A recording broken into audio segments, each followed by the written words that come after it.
ki khubor ka Batesi TV. Lawan Rajya ka Frank Motors. Kamon ban long slur, ringkat bat kaman ba Shongkhia. Kasyong ha ka jinglong scam, bat jingjit bastard jongi. Ka Tata Harrier, ka kali ka bansan ya ka linti ya jongpi, kala banong ka jongpi minta. Book ya ka Tata Harrier ha Frank Motors, lat korngi, lani phone ha number hinyo not sausan ar, not hinyo kanda hinyo lai. Down! Opposition party! Down! Opposition party! Down! Opposition party!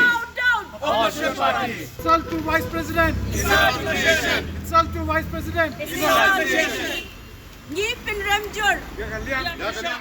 Kum kadak kecing persya kecing Shah Kren Bein jung chairman ka Rajya Sabha ubdeiru Vice President jongkeri India ujak deep dhankar keseng Bharatiya Janata Party hakani ga jela klapelong de jingra plakat hakmat office jongka ban pinram ya keliang persya namar bakani ga jingne jongki ke pini bakim buram shu ya ke shuki jong khli du ke jing dor bar thau an kabla pin ku bowling bakariti sen shar jongkeri India. Kumban Shipin Ken Bu MP ke TMC Ukalyan Banerjee ula perthuk bu de kasur Kren jung Jagdeep Dhankar hakijing ki jong ki MP ke liang persya haplau juga parlimen ban persya ke jing syak sospon ki chispa sapu arngut ki MP na kador bar telang ke bementa.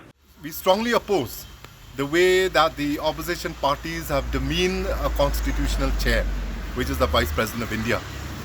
It's not a person, but is a chair that we have to respect. He is holding a constitutional post.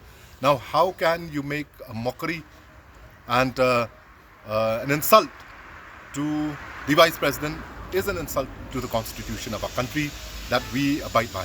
This is just our indication that we stand along with the Vice President, and we indicate our moral support to him, that in spite of all these insults that has been fallen on him, but he should stand, and for him the country comes first.